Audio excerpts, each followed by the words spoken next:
the divorce and welfare machinery in the United States is the most repressive government machinery ever created in the English-speaking democracies. And I know that Canada's is at least as bad. The fatherlessness crisis is certainly not caused primarily or even significantly by fathers abandoning their children. It's caused by fathers being forced away from their children by the system of divorce, by the welfare system, by the child support machinery, and by the domestic violence and child abuse machinery, by the social workers, basically, in alliance with the judges and the lawyers. There's a lot of men nowadays that extol, we extol the tough guys like John Wayne and, Arnold Schwarzenegger. In other words, we extol the tough men who stand up to other men. The macho, strong men who are brave, physically brave, exhibit physical courage and so forth. But what we really need nowadays, I think, is not so much physical courage among men as moral courage.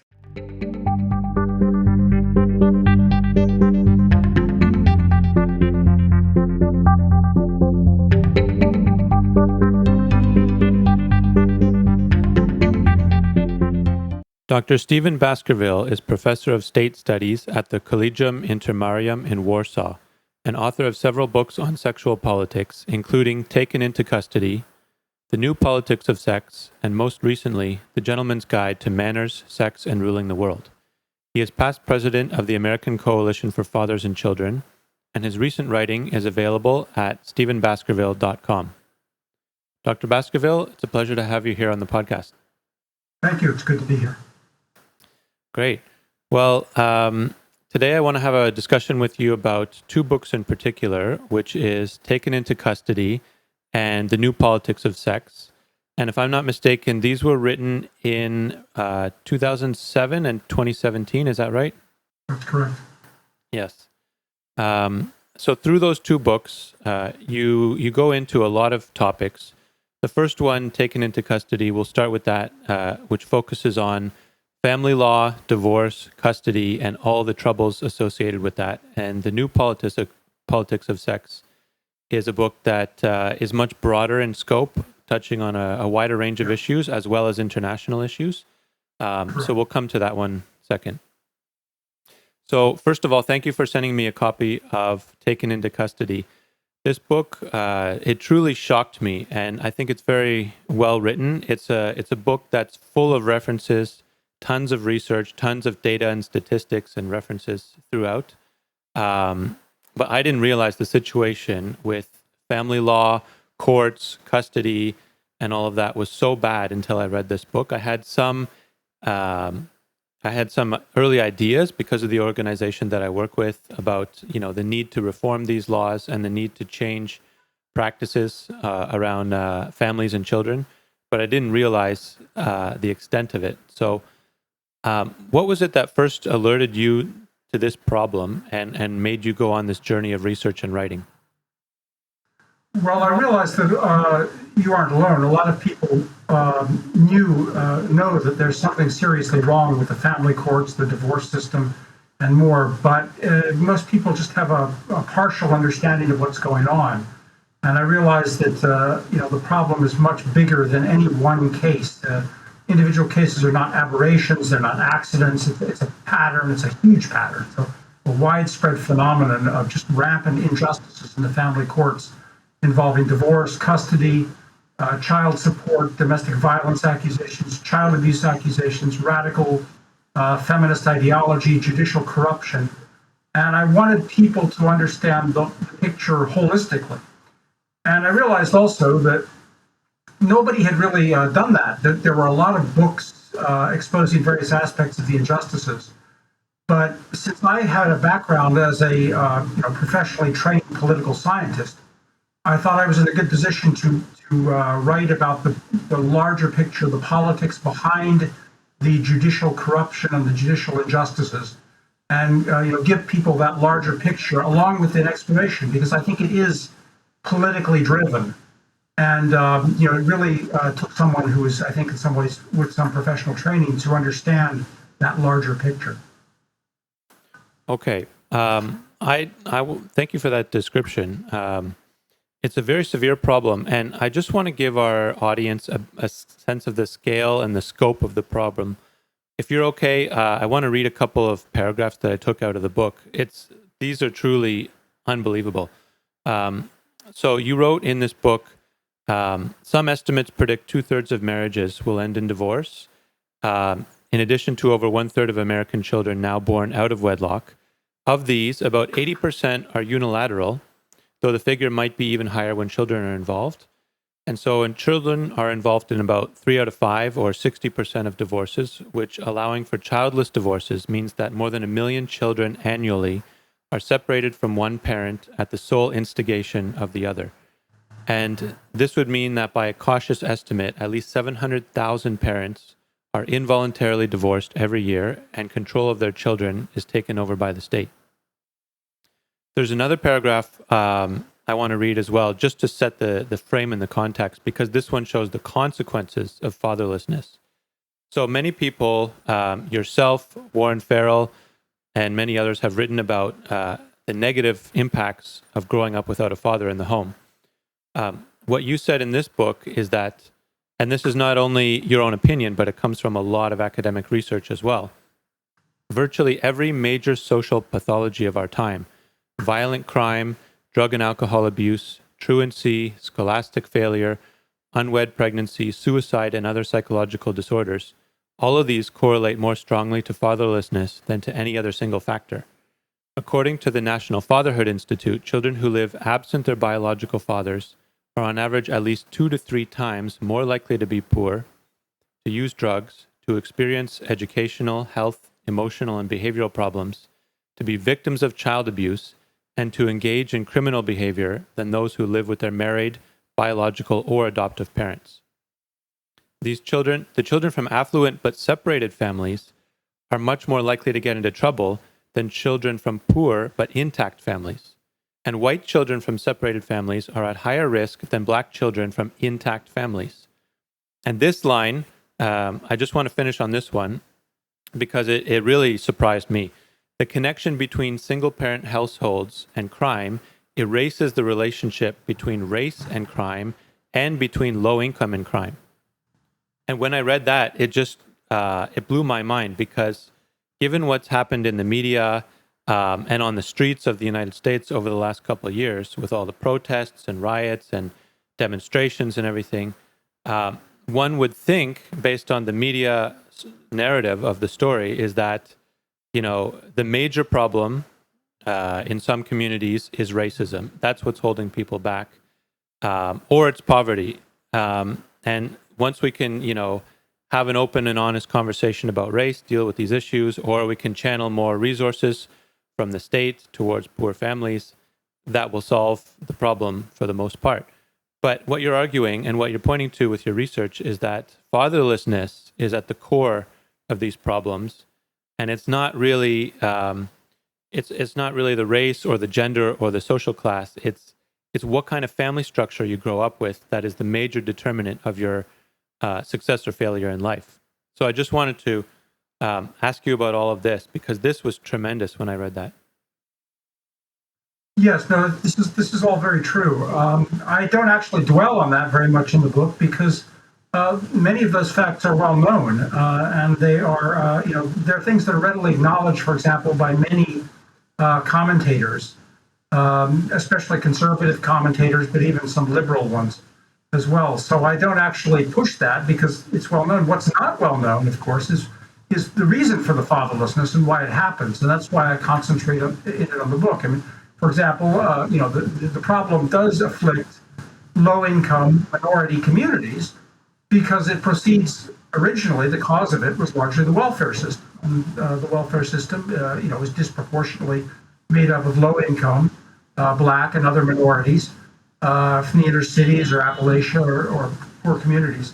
And so therefore, they are the ones where the fatherlessness problem originated and began spreading.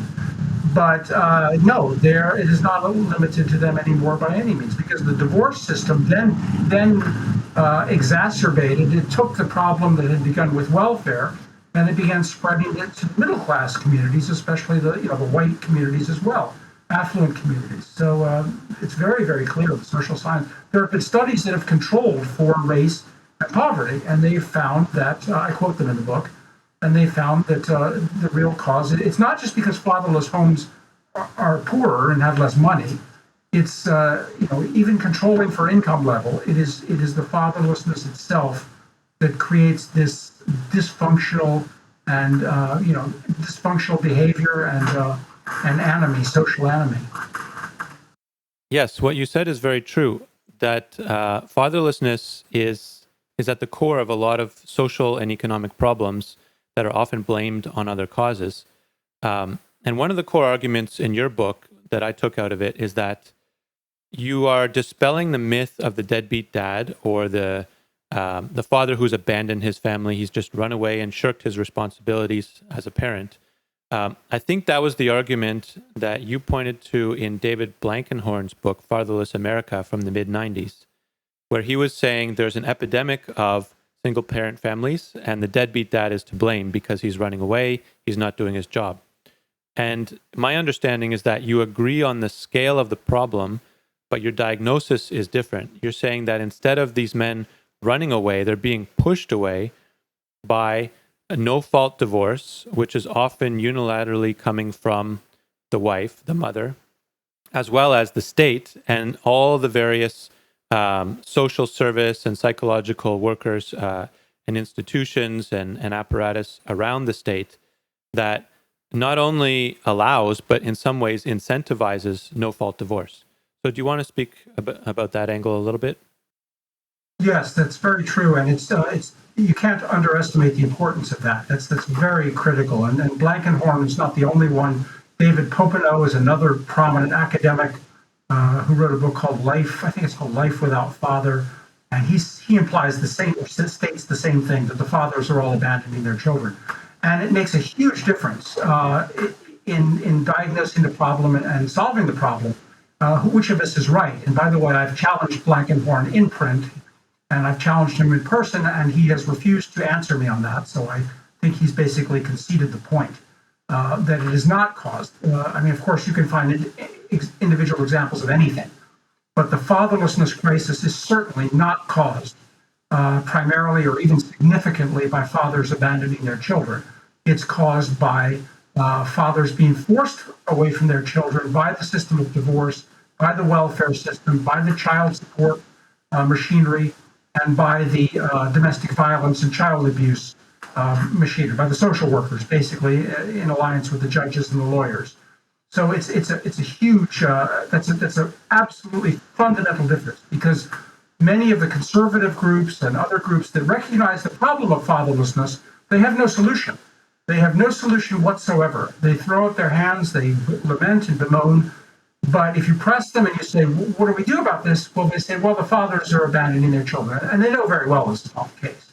But since they have no solution to the problem, that's what they have to blame it on. And just if I could, just to give you an example of that, there's an entire chapter I show very clearly in that book and in many articles I've written, why the child support system exacerbates the problem. It makes the problem much, much worse. Now, if you believe that fathers are abandoning their children, then the only solution is to force them to pay child support. And the child support policies are entirely, sensible, and that's all you can do. But if I'm correct, and the fathers are not being forced away, are being forced away from their children, not abandoning their children, then the child support system makes it much worse, because it becomes a subsidy on involuntary divorce. It becomes an incentive for mothers to divorce, because they'll get a huge amount of money that they control through child support. And it's even an incentive for state governments to encourage divorce, because they get to fill up their coffers with money from child support. So this distinction between whether fathers are abandoning their children or whether they're being forced from their children makes all the difference in the world when you're trying to deal with the problem. And if I'm right, and I am, nobody has proven that I'm wrong. But if I'm right, then all of the other problems, all of the other ancillary industries, child abuse, domestic violence, child support enforcement, these are all making the problem worse, not making it better. Indeed, they're making it much worse. And the system that has grown around it, I think, again and again throughout your book, you come back to this point that there's two main problems. One is the destruction of the family, which is eroding Western civilization fundamentally. Without intact families raising children in a healthy environment, we're not going to have a good next generation of people. We're not going to have good communities. We're not going to have, well-adjusted workers and academics and so forth.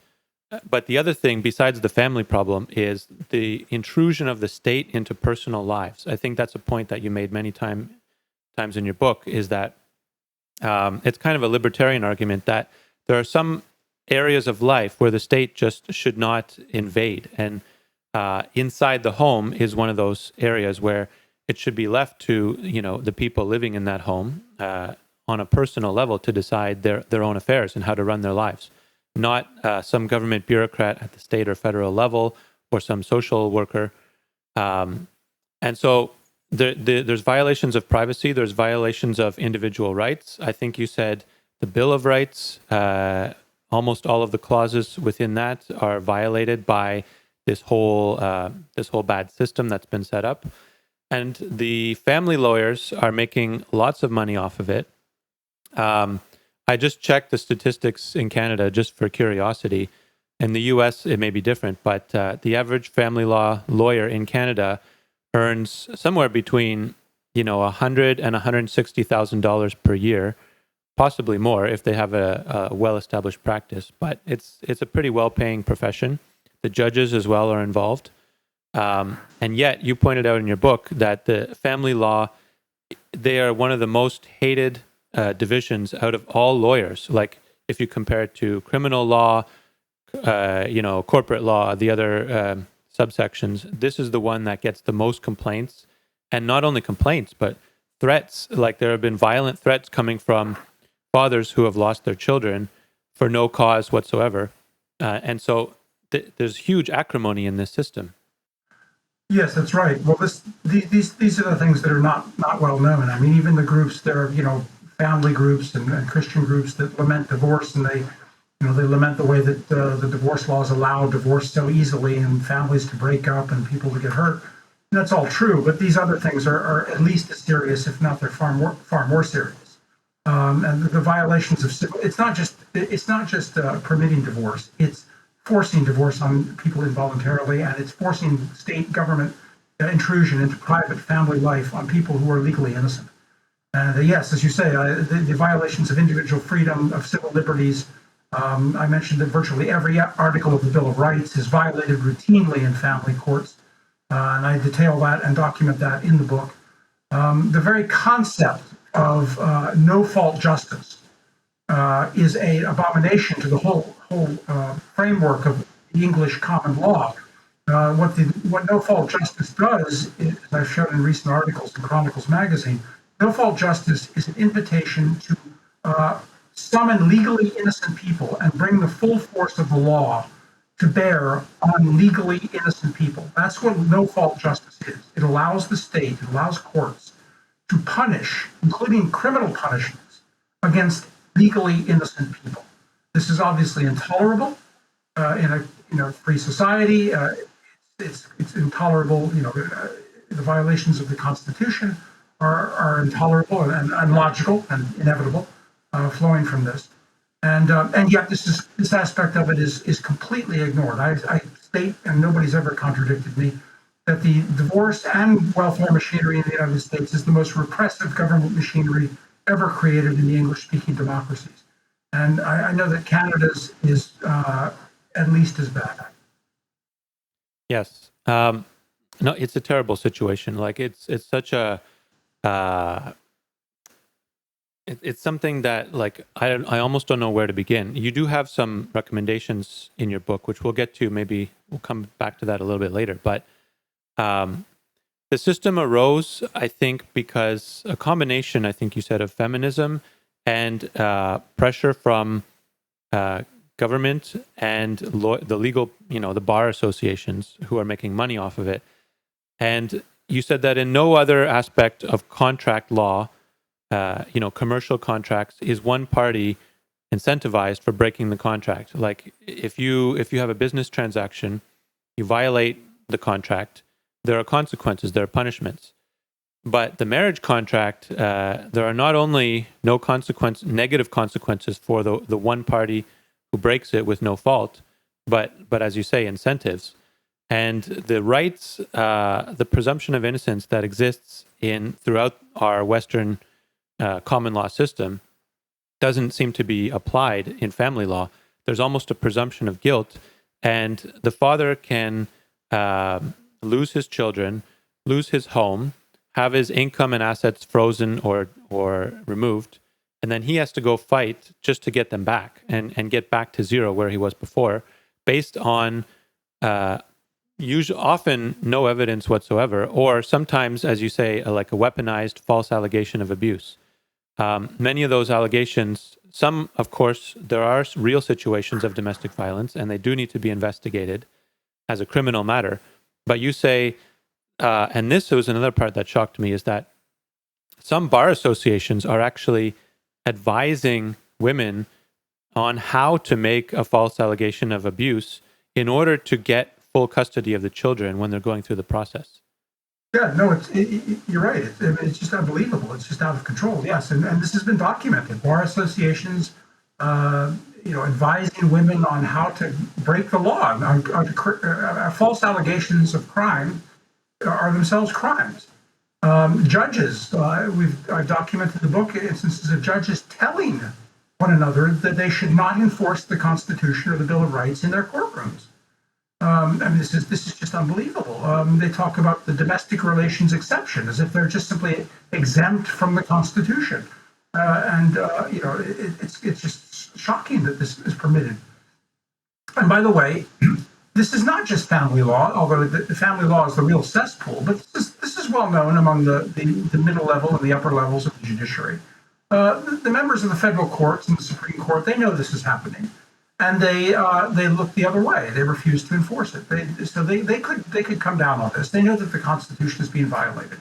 So they are colluding. They are themselves colluding with what amounts to law breaking by the courts. The very courts that are supposed to be enforcing the law and protecting constitutional rights, are the ones that are breaking the law and violating constitutional rights. And the upper levels of the state judiciary and the federal judiciary look the other way. We know this. You look at Judge Kavanaugh. Judge Kavanaugh was himself accused during his nomination procedure for the Supreme Court. And did Judge Kavanaugh say this whole thing is filthy? This whole thing is part of a dirty underworld of a dirty cesspool of judicial corruption? No. Judge Kavanaugh said, "I'm innocent. I didn't do anything."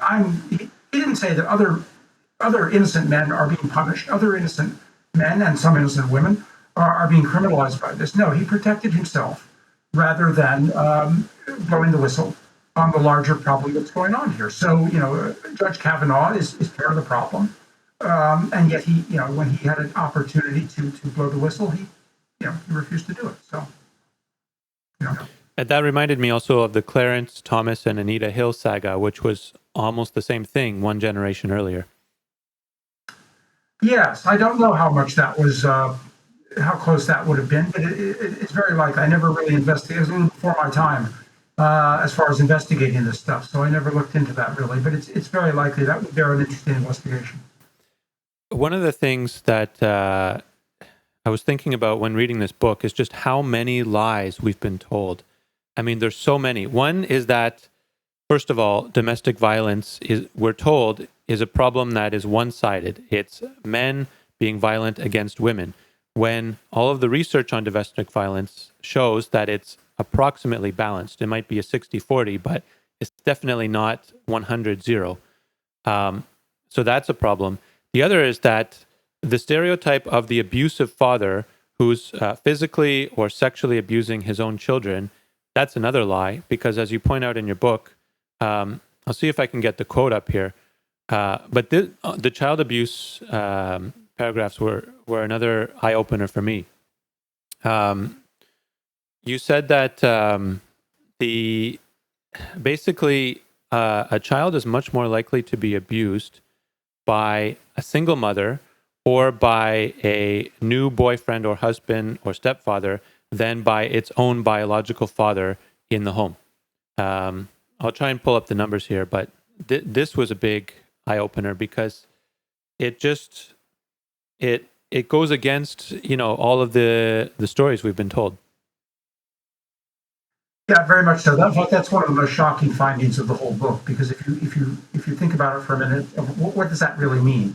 Yes, as you say, fathers commit a tiny, minuscule amount of child abuse. Very little physical child abuse. Most child abuse is committed by single mothers. Most sexual child abuse is committed by the mother's boyfriends, and so father-daughter incest or father's abuse of their own children is actually a tiny, tiny thing. And yet, well, what does it mean? It means that child abuse takes place in the single mother home. Overwhelmingly, that's where it takes place. And who creates those single mother homes? Judges and social workers. So they are creating the environment that is most conducive to child abuse. And it's impossible to believe that they don't realize this. Of course they realize this.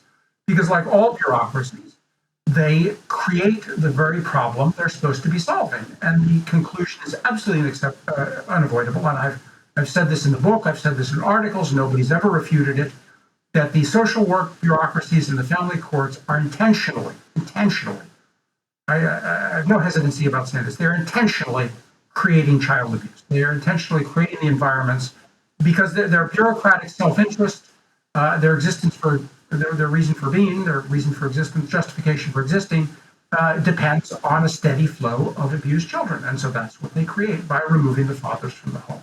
So this is shocking. I mean, for any society to profess to be outraged about child abuse and then fail to crack down on the social workers and the judges who are creating the child abuse and preventing responsible fathers from protecting their own children is just the height of hypocrisy and moralizing, virtue signaling. This was that. It is. It's a terrible, corrupt system. I just want to cite a couple of the figures that you put in your book. So one of the things you said was that numerous studies have found 75 to 80% of allegations of child abuse are made during divorce, and 95% of those are made by women, and they're completely false. So a lot of the times, like a woman decides she wants to become divorced, if the father and the husband is not abusive already, she needs some kind of story to be able to tell to the court and the judge on why she should get custody of the children. So this will come into play as kind of a weapon. It's not often sufficiently investigated to see whether there is actual abuse or not. And out of fear and caution, many of the times a temporary restraining order will be placed on the father. He'll be removed from his own home. He'll be required to pay all sorts of legal fees that he didn't ask for. He will have to fight to get any kind of access to his own children. And after the whole matter is settled, if there's a shared custody or a sole custody award or decision, then he might have to pay, for a paid supervision time with a social worker of his own child instead of just being a father. Another thing you said, so not you, but in your book, you quoted the U.S. Department of Health and Human Services. So they showed that women are actually much more likely than men to be perpetrators of child maltreatment. 2/3 of them were females, according to the 1996 report. And when the males are perpetrators of child abuse, it's usually not the biological father. It's a second husband, new boyfriend, etc. Someone else who comes into the picture later. You said three-quarters of this, of the worst crimes, are perpetrated by people other than the biological father. And there's all sorts of numbers here. I won't go through all of them because there's so many, but I encourage people to read the book.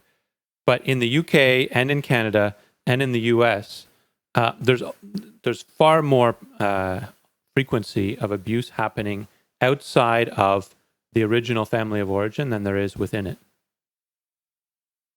Yes, that's very true. And this needs to be publicized because, in my opinion, this is much more serious than just a matter of, the fact that men are also victims of domestic violence. That's very true, as you say. But it's not the really destructive aspect of it. The destructive aspect is these false allegations, and as you mentioned, they are overwhelmingly invoked in custody, divorce and custody cases in order to get control of the children. So these false accusations are not only criminal acts in themselves, but they are used to destroy families. And yet, the family organizations, that claim to be protecting the family, they say nothing about this, and they refuse to investigate or publicize this. So it's highly destructive. It's also, of course, highly destructive of civil liberties. The idea of allowing people to make knowingly false criminal accusations against innocent people can't help but erode the rule of law and the protections that we have for people accused of crimes. I mean, it's one of the glories of our democracies in the Western world is to have these protections against people being falsely accused of crimes they haven't committed, and yet these protections are just shredded in family courts, and nothing is done. It's not surprising that it's spreading to other areas of the judiciary, as I predicted in the book. By the way, nothing in the book from 2007 is in any way out of date that I know of, and I predicted in that book, 15 years ago, that these abuses would spread from family court into other areas of the judiciary and other areas of public life. And that's precisely what's happened with things like the Me Too movement, sexual harassment charges, rape accusations. Now attempts to put President Trump and his supporters on trial using courts as weapons against political opponents. All of this is pioneered in the family courts and in the system of no-fault justice, which is an oxymoron. It's a contradiction in terms. Right. And often the phrase "defending the best interests of the child" is invoked to do all of these awful things. But I had a thought that this phrase it's almost like saying defending freedom. Freedom is a word that means many different things to different people, and everyone in the world supports freedom, properly defined, of course. They support their version of freedom, and when, like all of us, doesn't matter of your political orientation, who you vote for, what you believe on different issues, we all want to protect children and see them grow up happy and healthy. But the way it's interpreted is, if you look at people's actions, there's often interests behind that. So in the legal profession, it's the money that can be made through no-fault divorce by saying, oh, we're doing this for the children, but really they're doing it to increase their own practice and their billing and their fees. And it doesn't really help children. In fact, it does the opposite, as you pointed out in your book.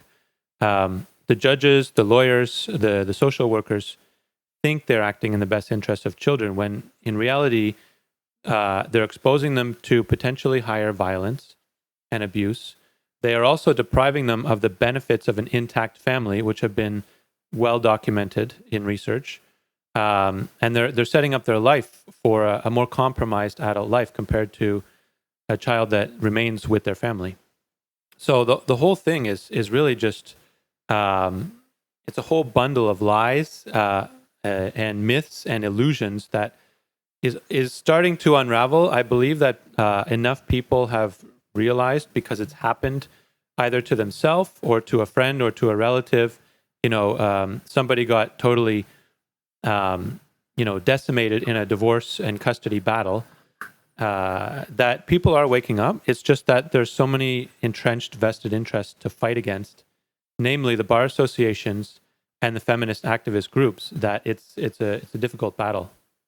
No, that's very true. Yes, and as you say, there are these highly cynical slogans and catchwords that sound innocuous or sound benign, but they are in fact very cynical and very destructive, like the best interest of the child. I mean, it's the very concept is a violation of parental rights, because traditionally parents decided the best interest of their own children, and there's decades and decades of American Supreme Court decisions that have reaffirmed that principle. And you can go back to the English common law before that. Parents decide what is the best interest of their children, unless they've done something very serious to forfeit that right.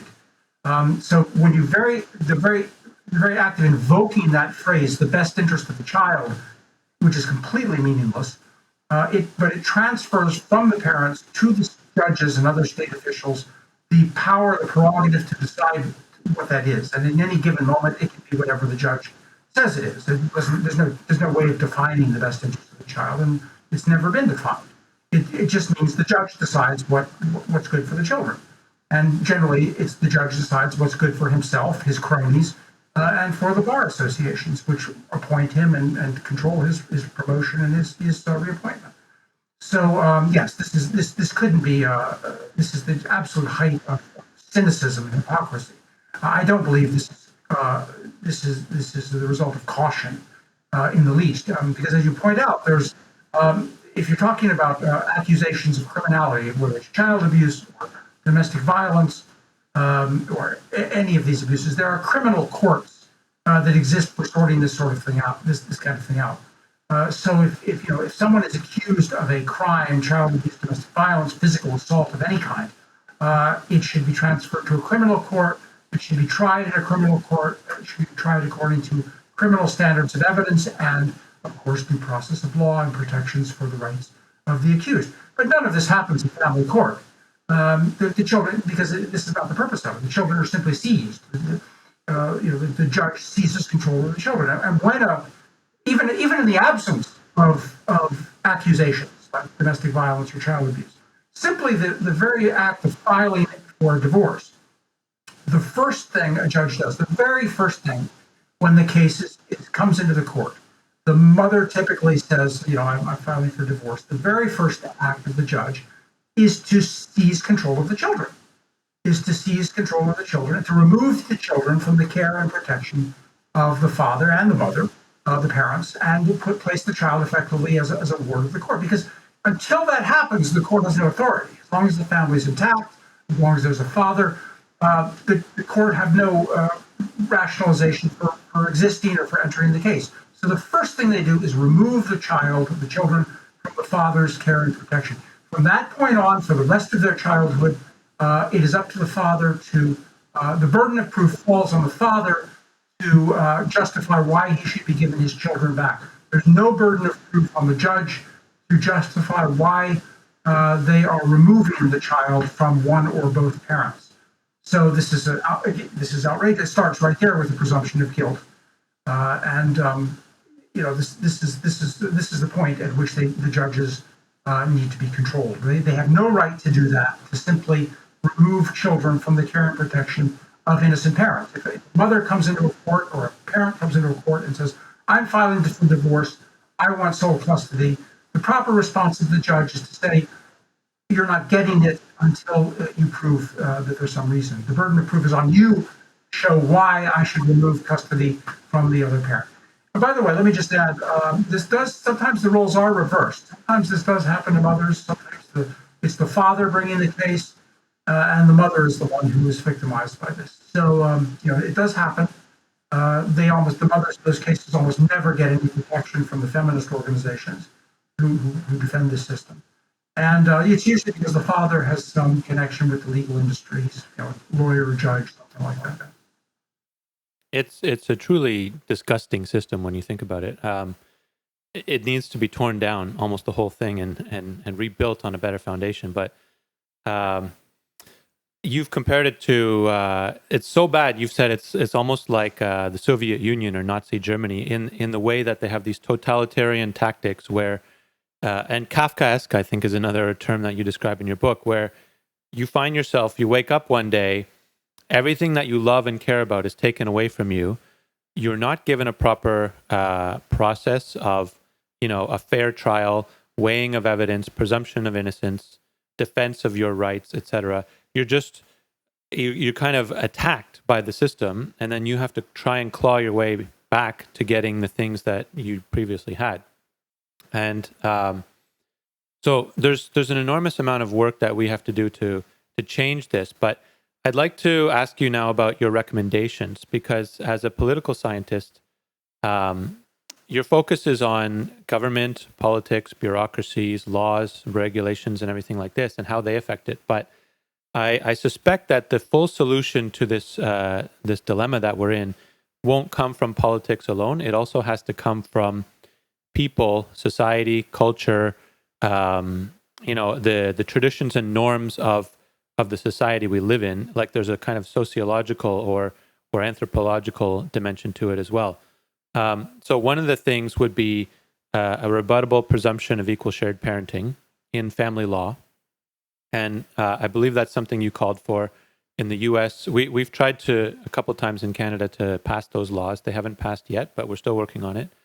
Another, I think that you mentioned would be reforming divorce laws to make it, to put some restrictions on no-fault divorce when children are involved in the situation.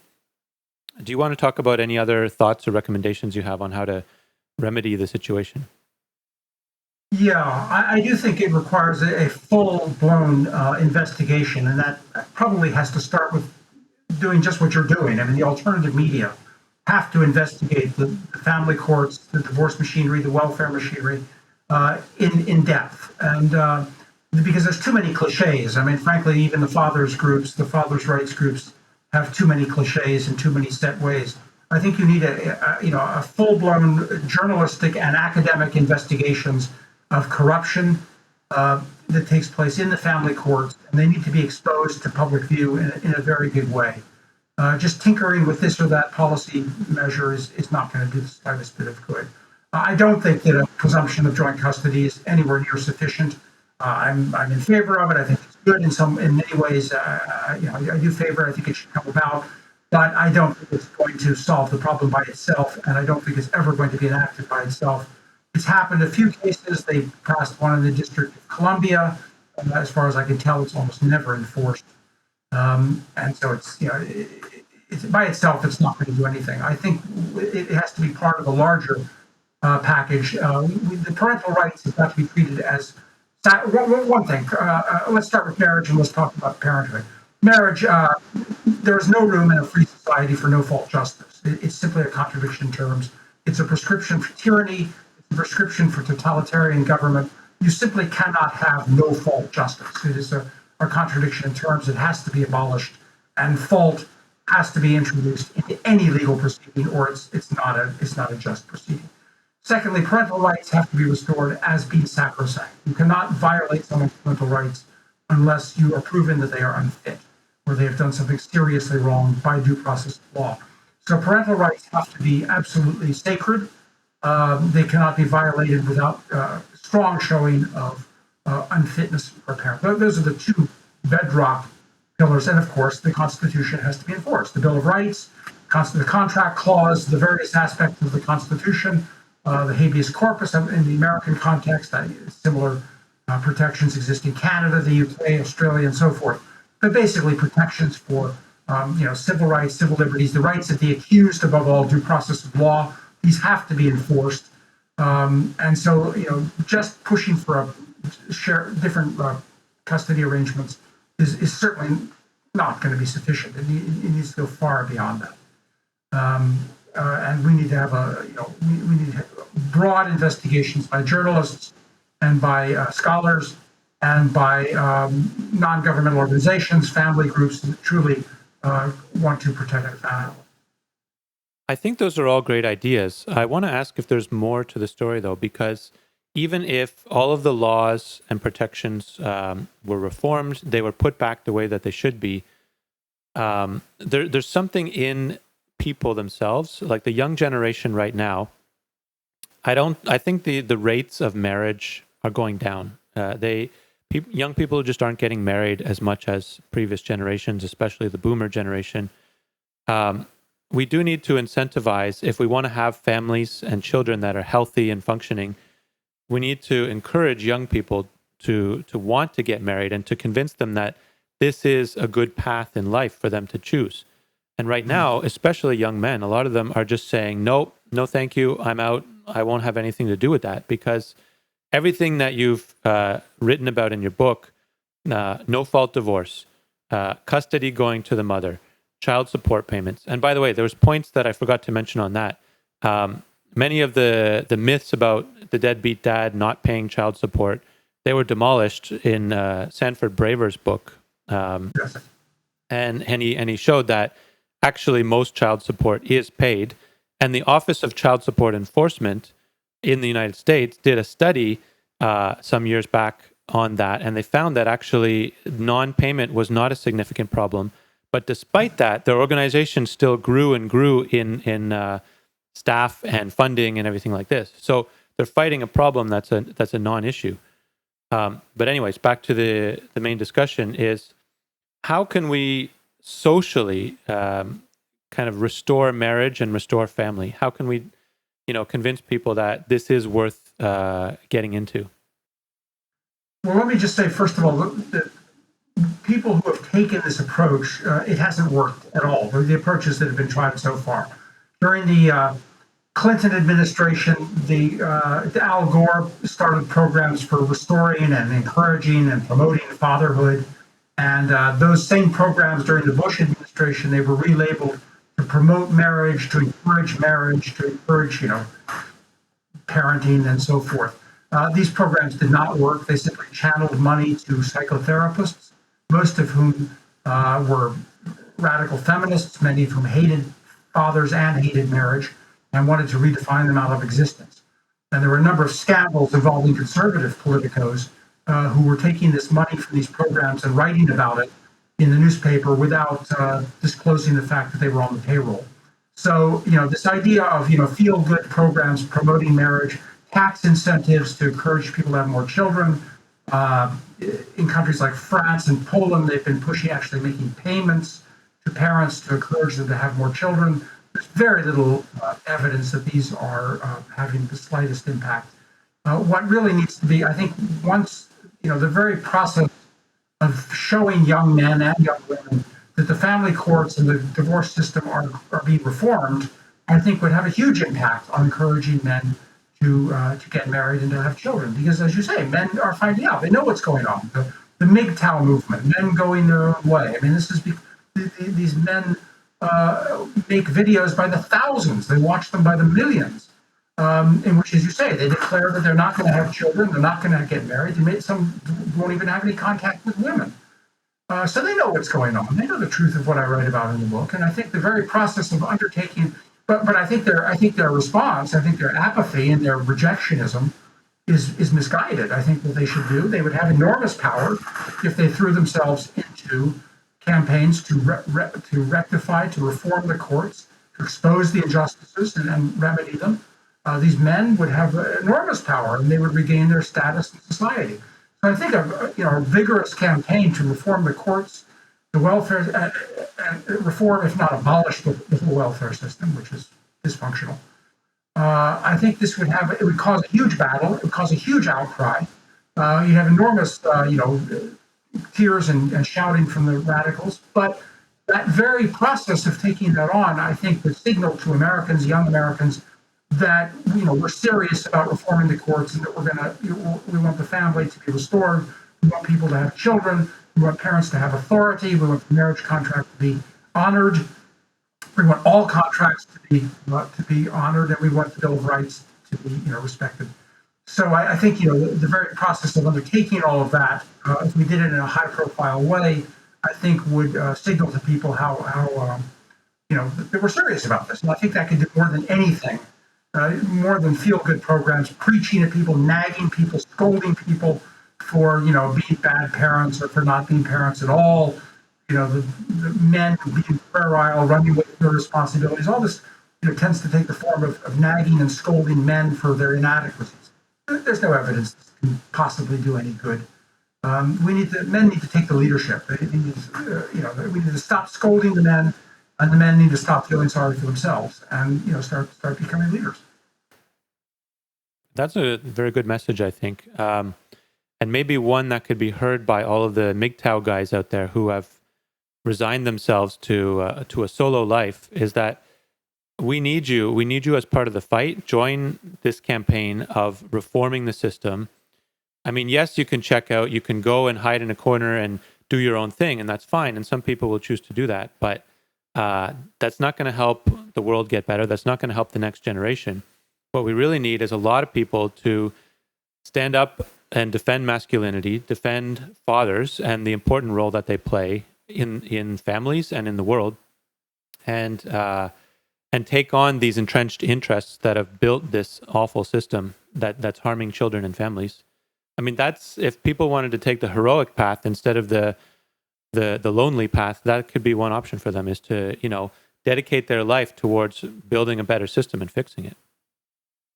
I think so, yes, and that's kind of what my latest book about the guide for gentlemen is about, because I'm kind of encouraging men for that and hoping to show them that it's better for them as well, because like you say, this withdrawal, this sometimes at worst self-pity, it's not a happy life. It's safe, but I'm not sure it is safe. I'm not sure it is safe, because if you look at the way the feminists and the others, the lawyers, they're devising new punishments for men all the time, and now with the after the Trump the election of 2020, they're devising new punishments for people. So I'm not sure the MGTOW response of withdrawal is even safe. I think they will come after you. I think eventually they will find ways to come after you and punish you for just sitting in your living room. So I think it's a false security in many ways. I think you're right. I think that recent history has shown that just trying to avoid problems and live a quiet life isn't going to work, because the inertia in the system, the momentum is on the side of radical feminists. Like, it's, even though the radical feminists are not a majority of the population, they're a small minority, but they kind of control the conversation. They control a lot of social media. They control a lot of traditional media, and they control important parts of the law and politics. And it's just that they're more organized and they're more active. But there is a large group of people, both men and women alike, on both sides of the spectrum, left-wing, right-wing people, who are saying, hey, hold on a second, we need to have a bit of balance. Let's have some caution. Let's listen to both sides. And I think that people would be encouraged and surprised to see how much support they get if they spoke out against some of the excesses that you've described. I think it's very true. It's very absolutely right. I want to jump forward to your next book now, because I think that's a good transition point. The New Politics of Sex was released in 2017, and I went back to just check on the dates. I believe it was published before the Me Too movement came out. Is that right? So you were already writing, like you had already seen the writing on the wall, and then that whole chapter exploded onto the world and opened up, a massive collective conversation about these sorts of topics. And of course, other things have happened since then. We've had, the war in Ukraine, in which it's another example of gender politics, where men between, I believe, 18 and 65, are forbidden from leaving the country. They have to stay and fight and risk their lives. Women and children are allowed to leave. So, society seems to be okay with sacrificing men in war. But supposedly, they're calling for equality, but not when it's equality on the male side. And then I just wanted to say one other thing. I wanted to get your opinion on that. But of course, we're going to come into the book. Last year, the White House released its first ever U.S. government strategy on gender equality and equity. And I went through that document, and there's the phrase women and girls appears 63 times, while men and boys appears only 4 times. And when it does, it's mostly about engaging them to support women and girls. Meanwhile, the word transgender occurs 6 times, LGBTQI+ occurs 17 times. So if you want to get a sense about what the Biden administration thinks about men and boys, it's really not very much at all. And these things have occurred after you wrote that book. But even within your book, you gave many, many examples of, the politicization of sex. So the chapters, the broad sections that you had were politicizing sex, liberating sex, which you talk about within the family, the welfare state, and divorce. And then criminalizing sex, which is talking about rape, sexual harassment, violence, domestic violence, stalking, child abuse, etc. And then the international or global dimension with the US, EU, and United Nations foreign policy, women and children's rights, etc. So can you tell me about your process of writing this book? What was your main desire for the message that you wanted to get across? And And why did you choose this structure and these examples? Well, yeah, that's an interesting question. After I had written about the divorce system in Taken into Custody, as I was doing that first book, I began to realize that this was this pattern. This was part of a larger pattern. It wasn't just divorce and child custody, but there was a larger phenomenon taking place of sexual politics that was increasingly dominating our political system and our culture. And it, I still believe that the divorce and child custody system and the welfare system are the most serious spearhead of it, the vanguard of it all. But there were the larger accusations, the larger problems, the rape accusations and sexual assault on the campuses, for example, the attacks on sexual harassment, these various crimes, quasi-crimes that had no definition. There were ways of circumventing the protections of the criminal law and blurring the distinction between private behavior and crimes. All of this bore similarities to what I was seeing in family court, but it was much larger, and some of it had been going on longer. So I began to see a larger process of what was taking place. The other thing I saw was that I wanted to call attention to how sex and sexuality itself was becoming radicalized. I found that a lot of conservatives they want to relegate this.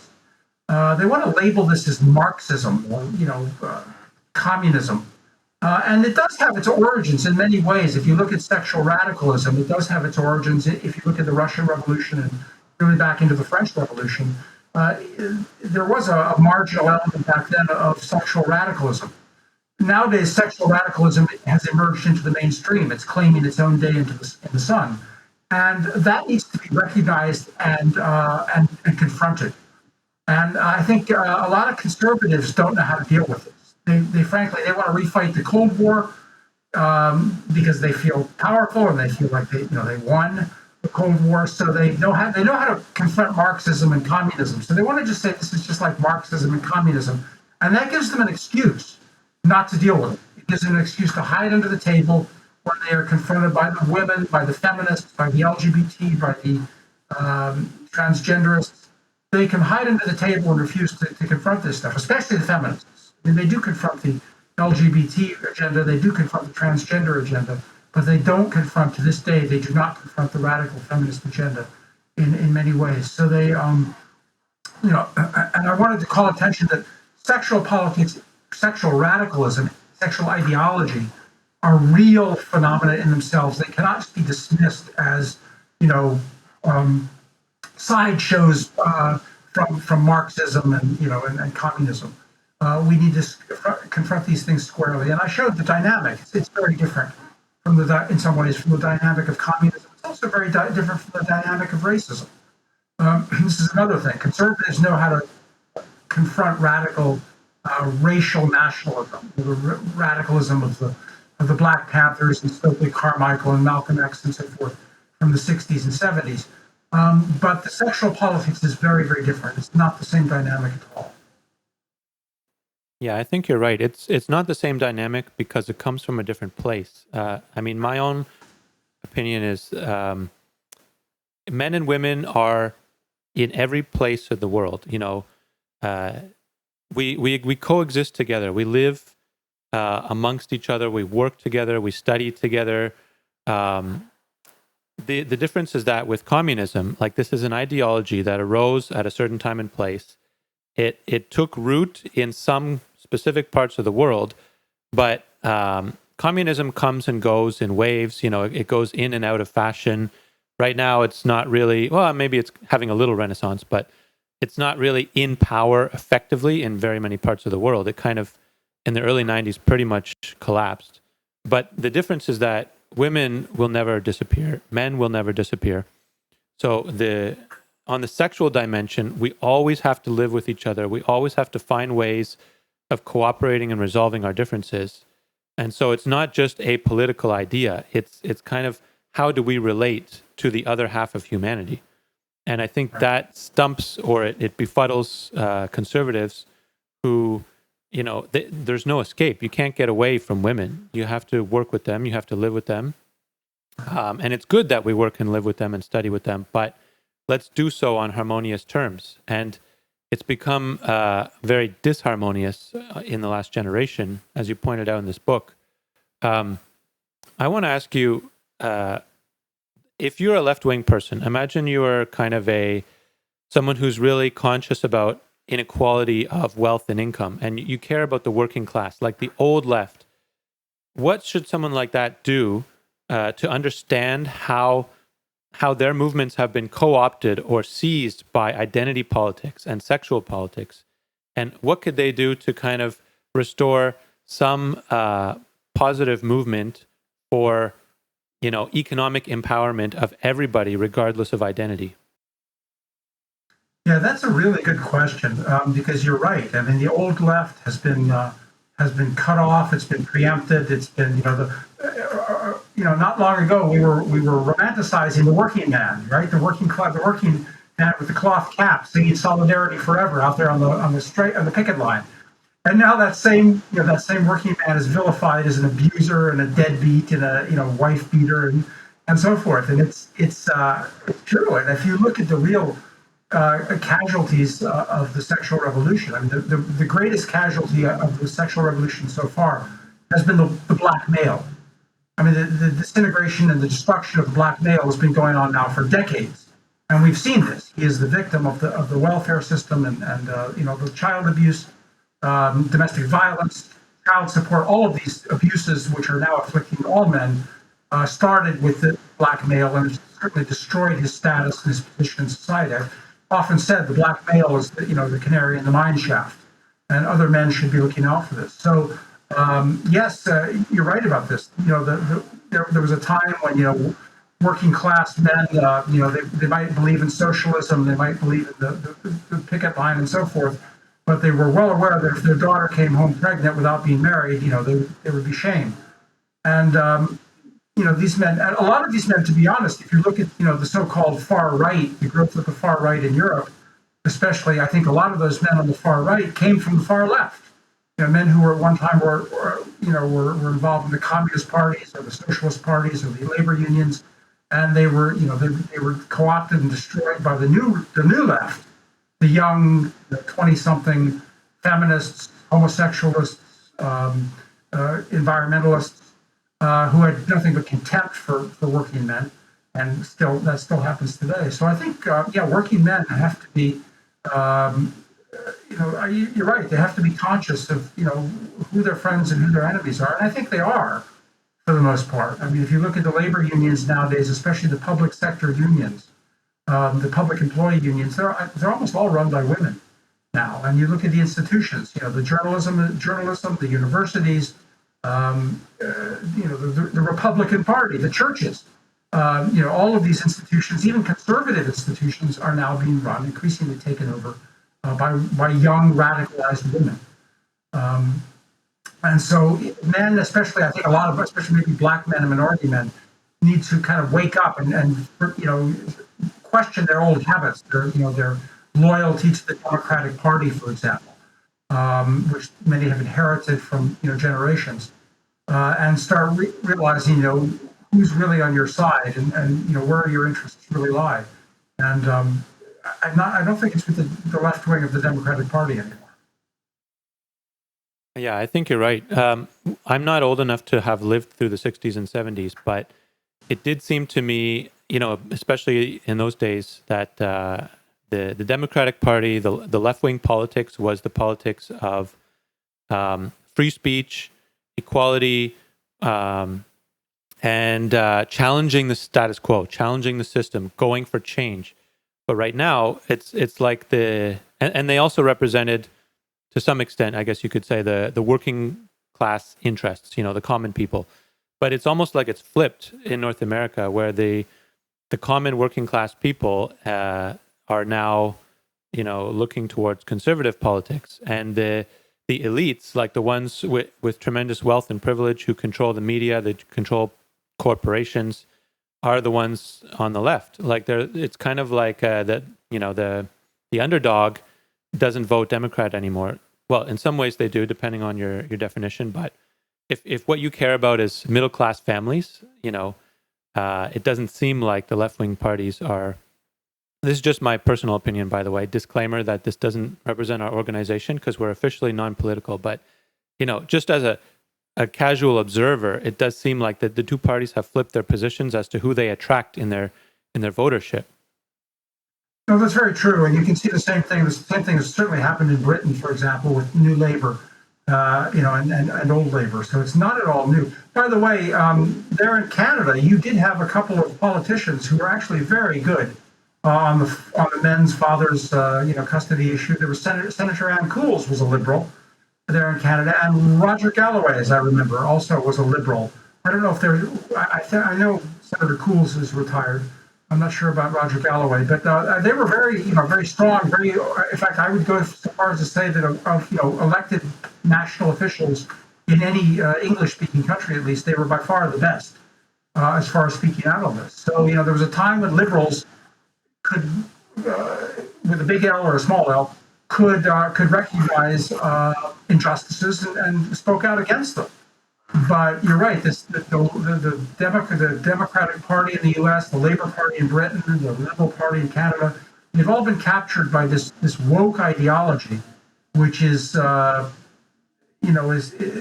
doesn't seem to bear any relation to justice or decency.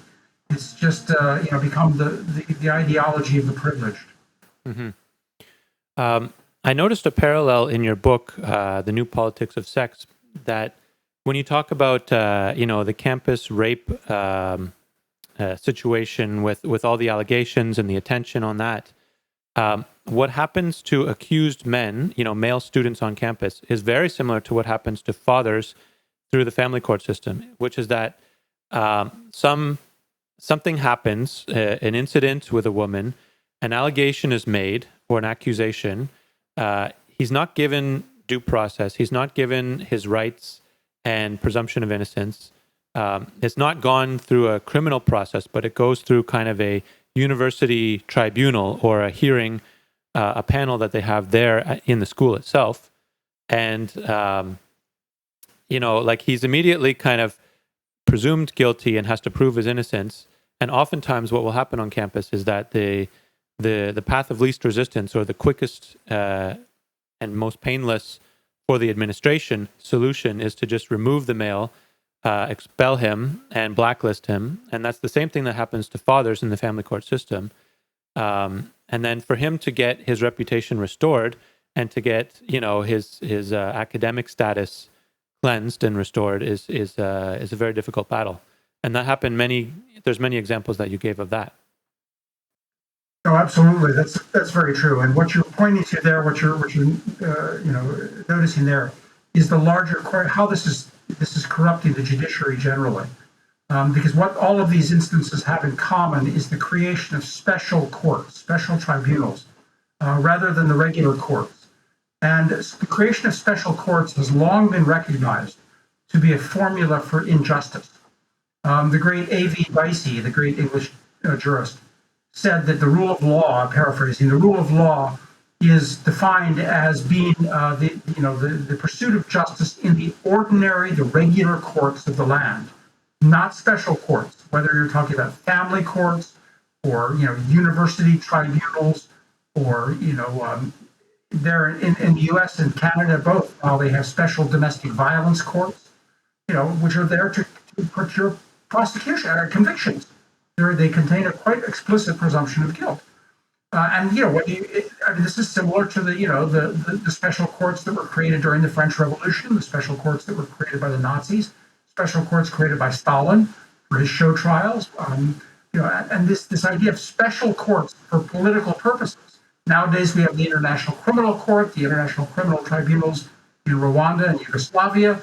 These have been riddled with irregularities, with accusations of injustice and presumptions of guilt. So when you start creating these special courts for the purpose of punishing people, it reflects a punishment mentality, and it's very, very unhealthy. We need to.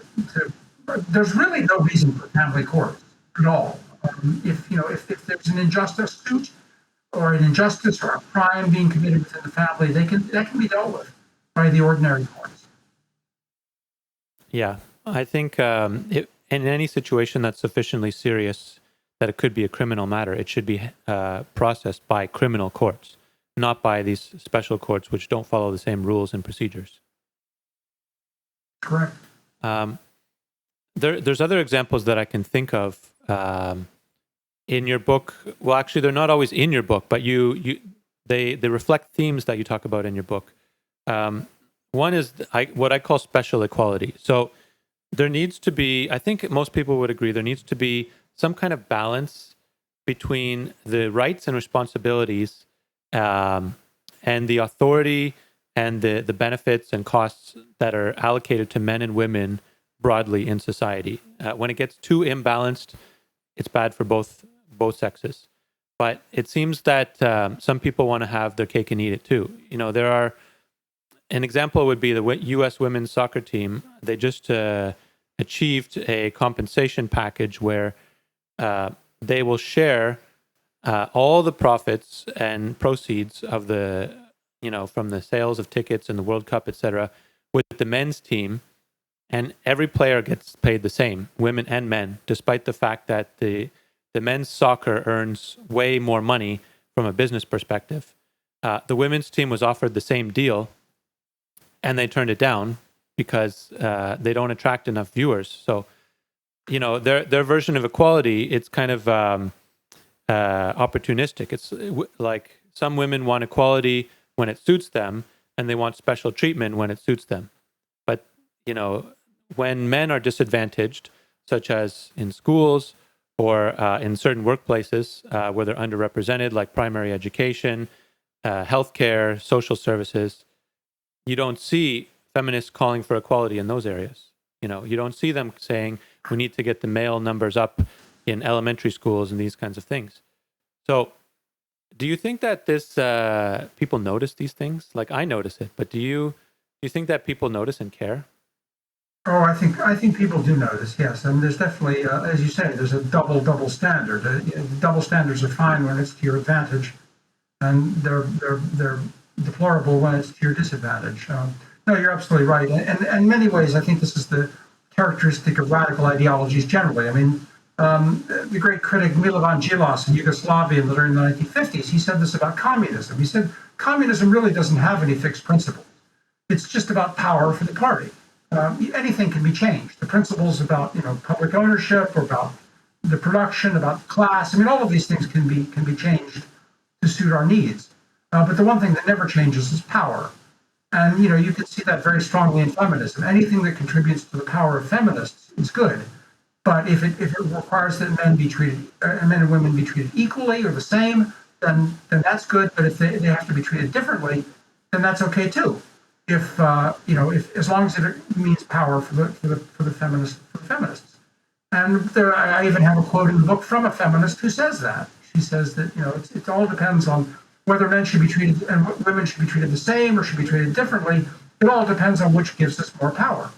So it's there's no fixed principles in this. And there usually isn't with ideologies. It's about acquiring power over other people. Mm-hmm. So, in light of this, what can balanced, sane-minded people do when they see this ideological drive for power, like on a personal level and on a collective level? What do you recommend that we can do to try and turn things around? Right. Well, in my most recent book, my Gentleman's Guide, which is my little bit lighter book, but it's written in the second person and as a kind of advice to young men.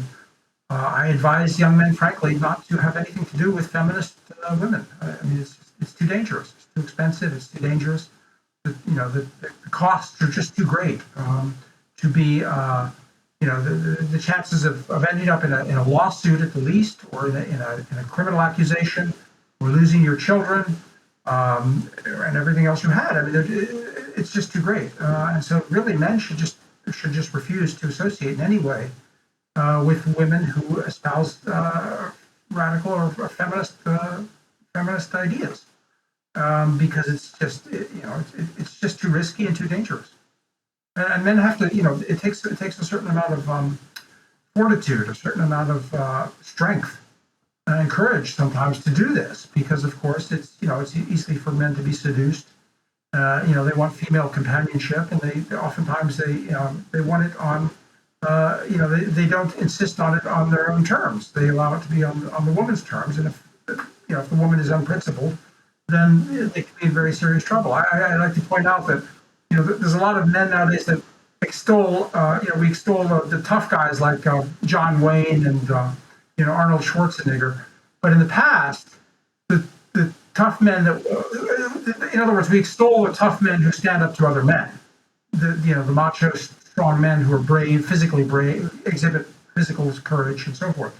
But what we really need nowadays, I think, is not so much physical courage among men as moral courage, and the men that were willing to stand up not just to other men, but also to women. Like I would point out Humphrey Bogart, for example, in his movies. He often stands up to women when they start talking piffle. And I think sometimes men need to be a little more, show a little more stamina, a little more strength when it comes to dealing with women. Yeah, and I agree with you on those points. I think also there's something that you didn't mention, but it might be true, which is that the men who are not afraid to stand up to women are often given more respect and more attraction than the men who just always act like a doormat or a wet rag, the ones who just give women what they want all the time without ever saying no, without setting healthy boundaries. I think in the long run, they're not going to come out on top. No, I think it's very true. Do you have any final thoughts on the issues that you raised in the New Politics of Sex? Kind of given all this range of the challenges we're facing domestically, internationally, with the courts, with schools, with workplaces, what would be your vision for a future that is more positive and more balanced between men and women? What would that look like in your view? Well, I do. I suppose I tend to feel that men need to bite the bullet and be the champions of traditional values. The traditional values generally are, they're tried and they're proven to work, and it's where we've departed from them. I think men bear some responsibility for the sexual revolution. They were, in many ways, again, I write this in my book on gentlemen's behavior, and men have some. It wasn't all feminists. There was the Playboy magazine and the hedonistic side of this, where men allowed themselves to go along with this, or they walked into traps because of their hedonism or because of their gullibility. And I think men need to be strong, not just strong, but I think they also need to be the champions of the traditional values that we know that worked. The other thing the way I would want to conclude maybe today is to say that in the last 2 years, we have seen an unprecedented takeover of the United States government by the radical left, and more so than in any other country I know of. I know that you in Canada there are suffering from this also, and in other countries, but never before has this happened to this extent in the United States. And I think a lot of the blueprint for what is going on today, the dress rehearsal, so to speak, came from the from the radical feminists and from the divorce industry and from the welfare system. And this is what I outline in several of my articles in Chronicles magazine. I think the reason for this is the reason this has happened is because the conservatives in the United States refuse to submit to any self-criticism. They are highly authoritarian and don't want to hear that they've done anything wrong. And they don't want to deal with exactly these kinds of injustices that I've pointed out that affect the lives of ordinary American citizens. And so therefore they have been very cowardly, and they have allowed the radical left to take power. And they haven't done any. They haven't explained why it happened, and they haven't done anything different. They're simply to this day they're doing the same thing that created the problem in the first place. And they look forward to the next election in the United States as if this is going to provide some kind of salvation. And this is extremely foolish.